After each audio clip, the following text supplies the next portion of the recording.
SDMA akan mempresentasikan tentang isu-isu keuangan dalam manajemen implementasi strategi. Isu-isu keuangan yang pertama adalah mendapatkan modal untuk implementasi strategi. Implementasi strategi yang sukses terkadang memerlukan tambahan modal. Di samping laba bersih dari operasi dan penjualan aset, dua sumber dasar memperoleh modal bagi suatu organisasi adalah pinjaman dan setoran modal. Menentukan kombinasi yang tepat antara pinjaman dengan modal disetor adalah dalam struktur modal perusahaan adalah vital bagi kesuksesan implementasi strategi.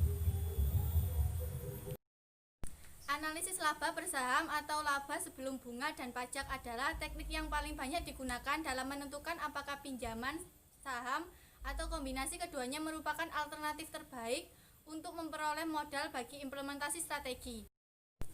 Analisis EPS atau EBIT adalah alat yang berharga untuk membuat keputusan mengenai pembiayaan modal yang diperlukan untuk implementasi strategi. Namun, beberapa perhatian perlu diberikan saat menggunakan teknik ini. Laba mungkin akan lebih tinggi pada alternatif saham atau utang ketika tingkat EPS lebih rendah.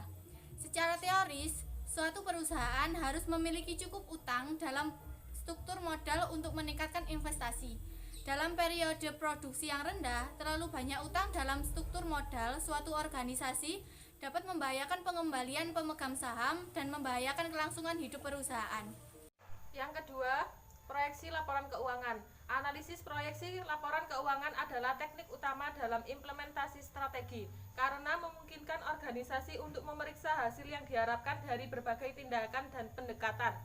Sebagai contoh dari proyeksi laporan laba rugi dan neraca memungkinkan organisasi untuk menghitung rasio keuangan yang diproyeksikan dalam berbagai skenario strategi implementasi.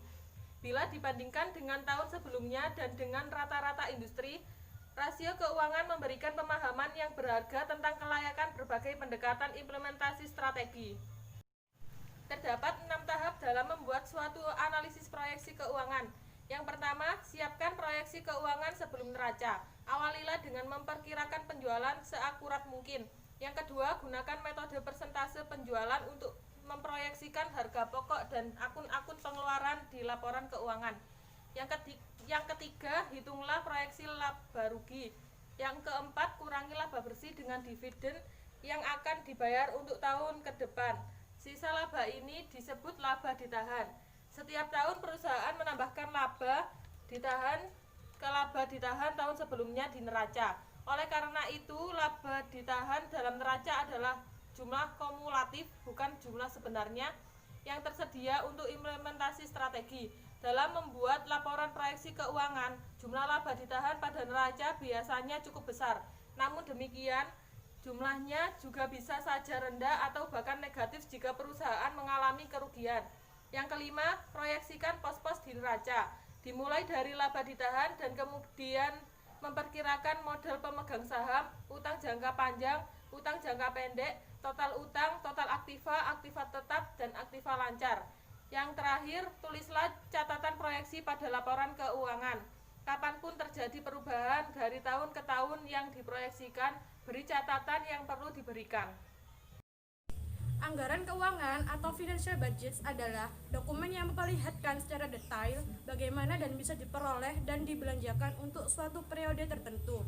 Biasanya anggaran yang dipakai adalah anggaran tahunan. Ada beberapa bentuk anggaran yang dipakai seperti anggaran lab, anggaran pabrik, anggaran modal, anggaran pengeluaran, anggaran divisi, anggaran variabel, anggaran fleksibel, dan anggaran tetap. Ada beberapa bentuk anggaran yang dipakai seperti anggaran kas, anggaran penjualan, anggaran variabel, anggaran fleksibel, anggaran tetap. Anggaran keuangan memiliki keterbatasan.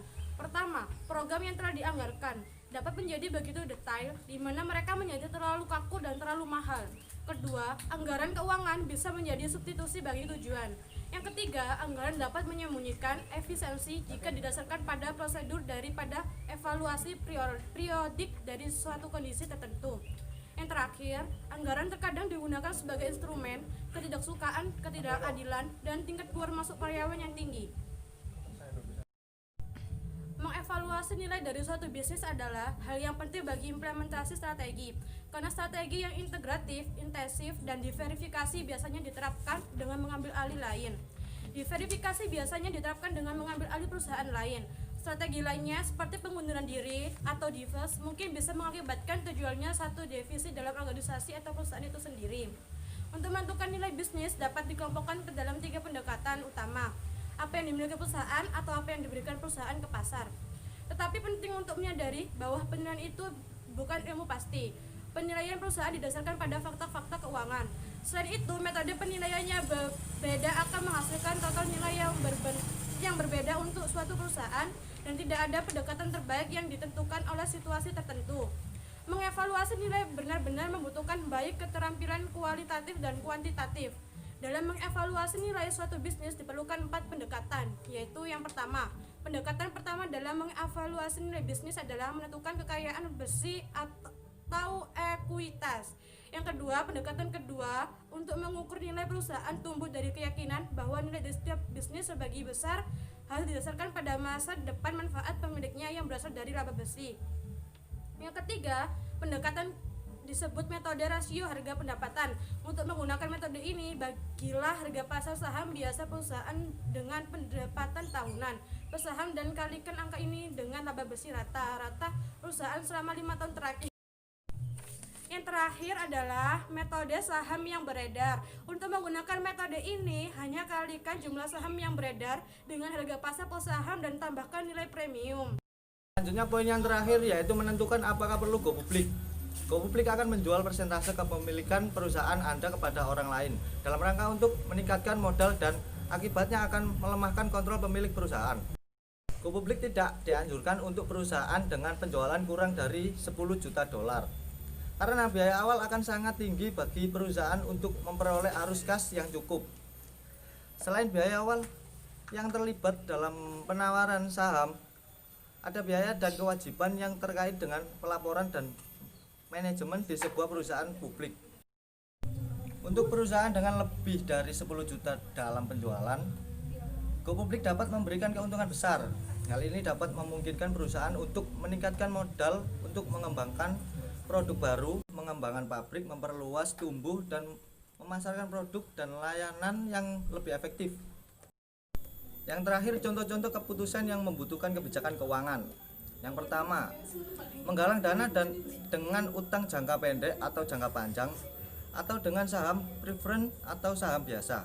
Yang kedua, menyewa atau membeli aset tetap. Yang ketiga, menentukan rasio dividen yang memadai. Yang keempat, menggunakan pendekatan akuntansi, LIFO, FIFO atau nilai pasar. Dan yang kelima, memperpanjang waktu piutang atau tidak. Yang keenam, menentukan diskon rate atau arus kas. Dan yang terakhir, menentukan jumlah kas yang harus dipertahankan. Sekian presentasi dari kelompok saya. Bila ada salah-salah kata mohon dimaafkan. Terima kasih. Wassalamualaikum warahmatullahi wabarakatuh.